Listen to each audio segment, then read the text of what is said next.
Hey guys, how you doing? DJ Pendergrass here. We got Gena Lewis. Gena Lewis is going to give us some insight, criminal defense, a lot of questions out there, and we're going to figure out these answers. Gena Lewis knows the answer. Guys, if you need any legal help, assistance, services, OEB law, 865-546-1111. Make sure you give us a call. If you have any questions, any concerns, maybe this video right here is going to be able to help you out. But if you want to know a little bit more, 865-546-1111. Make sure you give the team at OEB Law a call. Gena Lewis, how you doing today? Good. How about you? I'm great. So Good. I'm going to get right to it. I know you're busy. You always are busy. Always all over the place, but you're always taking care of business. Let me ask you a question. What is a preliminary hearing? Well, a preliminary hearing is a probable cause determination. So what that means is that a case that begins in General Sessions Court, a criminal case, you're entitled to what's called a preliminary hearing. So the state has to put on sufficient proof to show that, number one, that a crime was committed, that it was committed in the county that you're in, and that you committed it. So that's not the beyond the reasonable doubt standard. Probable cause is a relatively low standard, but does give you insight into the prosecution's case, what witnesses they have against you, what evidence they have against you, and if the state does put on insufficient evidence to convince the judge there's probable cause, then your case can be dismissed. That's oftentimes kind of a Pyrrhic victory, because in this jurisdiction, at least, the state can then bring the case to the grand jury and get an indictment. But preliminary hearing is worth having for several reasons. First of all, just kind of put the state to their proof and see what evidence they have. Perfect. There it is, guys. Preliminary hearing. Check. Next question. My next question is, do all criminal cases begin in General Sessions Court? No, they do not. So in state court in Tennessee, the majority of cases will begin in General Sessions Court because they'll arise from the police going out and believing that a crime has been committed either through an investigation or it's something that the officer just happens to observe, and so they begin with an arrest warrant. The officer basically filing an affidavit of complaint and saying this person committed this crime, or they can begin with a citation, which would be kind of like a ticket. You get pulled over for speeding or something like that. It doesn't have to be a traffic offense, can be up to a misdemeanor. So cases that begin with the police as a shorthand and an arrest by the police begin in General Sessions Court. However, the district attorney can take cases directly to the grand jury and receive what's called an indictment and skip that phase, in which case the case would effectively begin in criminal court. In the federal system, it's kind of the reverse. A case, federal court doesn't have, obviously, a General Sessions Court, but some cases in federal court will begin with an arrest, with a federal officer observing something. Most of them, however, are the result of an indictment obtained by the U.S. Attorney's Office through the grand jury. There it is. There's your answer. Check. On to the next question. And this is a good one right here. I've been arrested. Now what, Gena? Well, if you've been arrested, first of all, you need to, as they say, look into hiring legal counsel. First of all, good steps that you can take is make sure that any evidence that is favorable to you, that you've preserved, if that's in your power. So if you've got some photographs, if you've got some text messages, make sure that those are still going to be, where you can access them. What you can expect, though, is that if the case is beginning in General Sessions Court, then you would come for your first court date. You would do what's called an arraignment. Basically enter your plea of not guilty, and then the case will proceed on. If it's in General Sessions Court, then one of several things can happen. You can work your case out. If it's a misdemeanor, you can enter your plea in General Sessions Court. If it's a felony, then you would need to waive your case to the grand jury and to proceed in felony and criminal court. If you elect not to work your case out, the prosecution, of course, can dismiss it. If they don't do that, then if it's a misdemeanor, you could have a bench trial. If it's a misdemeanor or a felony and you don't want to have a trial by a judge in general sessions court, then you would have a preliminary hearing. So after it goes through the grand jury, if your case proceeds, then you would go to criminal court, and that's your trial level court. So you would enter a plea again in criminal court, and after that, you would try to work your case out if you could, and you would prepare it for trial. You would file any kind of applicable pre-trial motions, and if you still couldn't work it out, then at the end of the day, you would have a jury trial. Seek legal defense, 865-546-1111. If you got arrested, now what? That's the next step. Or you can hit reckontoacheck.com. I have another good one for you. What is a search warrant? Well, a search warrant, under the United States Constitution and under the Tennessee Constitution, you have the right to be protected in your person, your physical person, your body, in your papers, in your effects. So basically your property, your house, your communications. The government can't just be like, well, I want access to that, so I'm going to take it from you. Instead, they have to, in most cases, obtain what's called a search warrant. So that's a warrant that they fill out. They have to show there's probable cause that you've committed some sort of offense and that the evidence is necessary for the investigation of that case, and they have to convince a neutral magistrate that warrant should issue. Wow. And there it is. And then check, we turn Rex into checks. We also do criminal defense. We will fight for you at OAB Law. This is a good one. And I don't know if Gena's ready for this one, guys. This is going to be the one I think is going to trip her up. So far, she hasn't been able to be tripped up. She is on the roll. She knows the answers. So we're going to test her knowledge right here. Do I have the right to bond? Well, the answer is yes and no. So first of all, it depends on what jurisdiction you're in. If you're in federal court, then unfortunately the answer is no, because the United States Supreme Court said that there is no federal constitutional right to bond. However, if you are in state court in Tennessee, then you're in luck, because the Tennessee Constitution actually does give you a right to bond. So unless it's a first-degree murder case, there is a constitutional right to bond in Tennessee. Now, if you violate your bond, then what the Tennessee Supreme Court has said is that any right can be forfeited, and that includes your right to bail. So if you're accused of violating your bond and the court finds that you've done that, and the judge has discretion to revoke your bond, the judge also has discretion to revoke it and to reinstate it. But short and sweet, the good advice is, if you've got a bond in state court, don't do anything to violate it.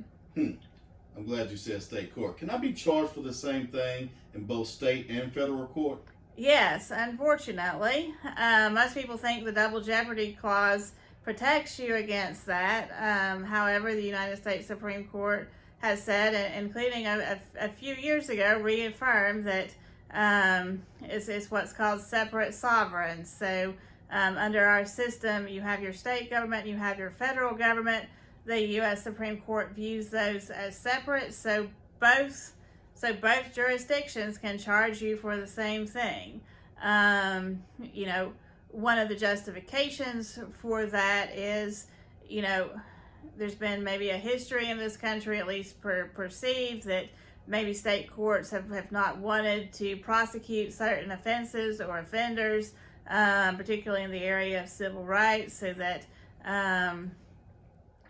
that's one of the bases for saying that we're going to have dual prosecutions. Of course, most cases are not civil rights cases, and so you do have people with relative frequency, particularly when it comes to drug offenses being charged twice, once in the state system, once in the federal system. And so that's something that, if you're pleading guilty in state court to something that also constitutes a federal offense, that's something that you need to have your eye on and make sure that you've got an agreement from the federal government, that they're not going to prosecute you. Otherwise, your plea of guilty is kind of the best evidence against you. So if the feds do decide to pick it up and you've pled guilty and you don't have any kind of agreement, then you're going to have a hard row to hoe in defending yourself in federal court.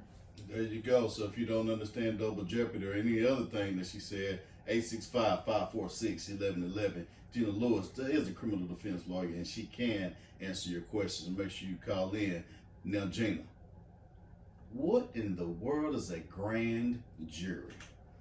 Well, a grand jury is a panel of citizens. The grand jury in state court in Tennessee and federal court, has investigative powers. But basically, that's one of the places that cases can begin. Or in state court where you have general sessions and cases coming up from there. But basically, the grand jury, the state will put on to the grand jury, and it's just the state or the government, if you're in the federal system, the prosecution. So you have no right to be heard in front of the grand jury. So it's a very kind of one-sided process, but the prosecution will put on its evidence to the grand jurors, and the grand jurors will make a determination whether there's probable cause. And if they make that determination, then they'll issue what's called an indictment. And that's the charging instrument for the case in state court to proceed to the criminal court, or if you're in the federal system, for it to proceed to the United States District Court. Boom. And there it is. Check. Now even you know what a grand jury is. Gena, answer me this. Can I have a jury trial in General Sessions Court? No, you can't. So you can have what's called a bench trial, and that's a trial that, is the judge sitting without the jury. So both sides have to agree to that. You would have to agree to it. The prosecution would have to agree to it. And it can only be a misdemeanor. So if it's a felony, then you don't have that option. But if it's a misdemeanor, then you do. If you try your case in General Sessions Court before the judge and you lose, then you have 10 days to appeal it to the criminal court, at which time it starts over again. It's what's called de novo. So essentially the state court, the General Sessions Court judgment is stricken in effect, and everything starts from scratch, and you can have a jury trial up in criminal court. So there are reasons to have a bench trial and not to have a bench trial in General Sessions Court. That's kind of a strategic decision between you and your lawyer. But the answer to the question is no, you cannot have a jury trial in General Sessions Court. Boom. And there it is. You cannot have a jury trial in General Sessions Court. Now, police is calling me, Gena. Do I have to talk to them? No, you do not. And in fact, you should not. I think that if you ask any criminal defense attorney in any jurisdiction in this country, state or federal, the worst thing you can possibly do if you are under suspicion of criminal activity is speak to the police. You have a constitutional right to remain silent. You have a constitutional right not to speak to the police without an attorney present, and those are rights that you should, by all means, execute. You're not going to help yourself by talking to the police, especially not without an attorney present. Gena, I'm going to trial. What happens next? Well, if you're going to trial, then it's important to understand kind of what the procedure is. So, first of all, obviously your lawyer would have done hopefully all the necessary work pre-trial to investigate your case and get it together. But once you get to trial, all trials have kind of a set pattern of things that happen. So the first thing would be any kind of pretrial motions the judge wanted to address. After that, the jury would be impaneled. Usually judges will issue some preliminary jury instructions, and then you would have what's called the voir dire. And that's an opportunity for your lawyer and for the prosecution's lawyer to the district attorney to ask the jurors questions, find out who they are, make sure that you've got people sitting on your jury who can fairly decide your case. After the voir dire, then you would proceed to opening statements. So each side gets to present kind of a thumbnail version of their case to the jury, what they think the evidence will show. After the opening statements, you move to, in a criminal case, the prosecution's case. So they'll call witnesses. You then have the right to cross-examine those witnesses. And that could go back and forth a little bit, redirect and recross. After the prosecution finishes up its case, then typically your lawyer will ask for a judgment of acquittal. The judge will hear that, rule upon that. The judge will then inquire whether or not you want to testify and inform you of your rights, that it is a personal right to testify. And after that colloquy is done, then if you elect to put on proof, you don't have to, but if you do, then it's your turn. And so you'll call witnesses. The prosecution will cross-examine them. That may go back and forth a little bit. Typically, that's where things end. However, there can be what's called rebuttal proof. So if the court allows it, then the prosecution could put on additional evidence, and kind of the whole process starts again. So they would call witnesses. You would cross-examine those witnesses. If then you had proof that refuted their rebuttal proof, then you could put that on. So you would call witnesses. The prosecution could cross-examine them. Usually it's not going to go past that point. Things have to end someplace. But after that, you would do closing arguments, and the case would then go to the jury. So each side would get a closing argument. The state gets two, so because they have the burden of proof, they get their initial closing argument. Your attorney would then give a closing argument on your behalf, basically setting forth, the proof in the case and making the argument, in this case, that you weren't guilty. And then the state would get to respond to that. The second closing argument at that time, usually that's when sometimes some judges in some jurisdictions will read jury instructions prior to the closing arguments. In Knox County, the judges will read the jury instructions after the closing arguments. And so that's basically an instruction of the jury on the law that they are to apply in deciding the case. And after that, it goes to deliberations, and hopefully the jury comes back not guilty.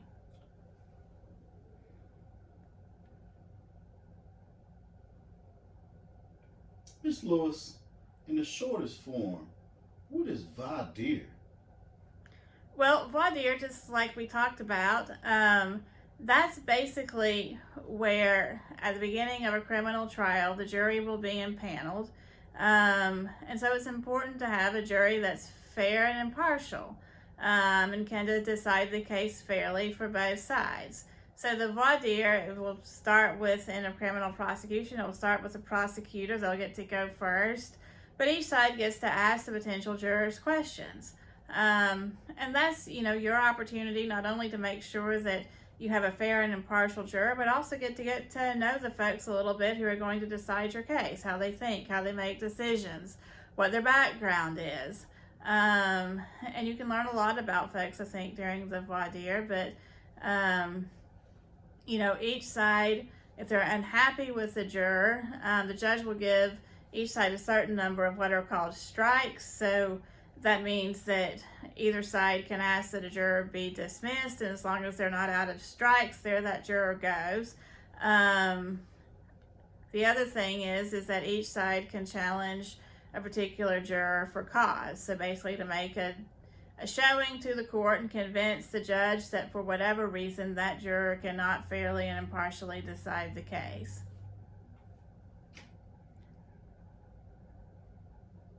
Miss Lewis, I lost my trial. What do I do next? Well, it's not over till the fat lady sings. So, fortunately, in our system, things don't end just with the trial. After the trial, you have an appeal.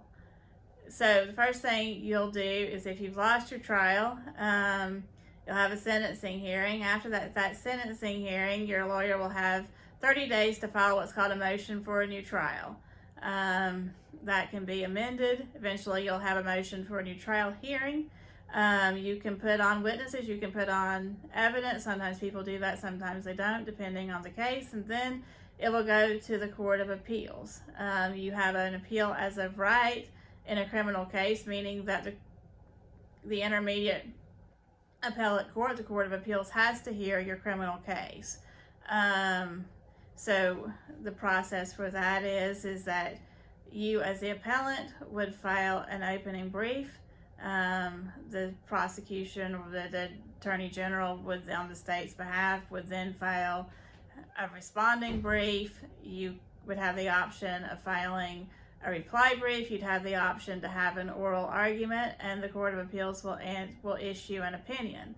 After that opinion is issued, you would then have the option, if you wanted to appeal your case to the Tennessee Supreme Court. The Tennessee Supreme Court would have discretion whether or not to accept that appeal, so it's not as of right.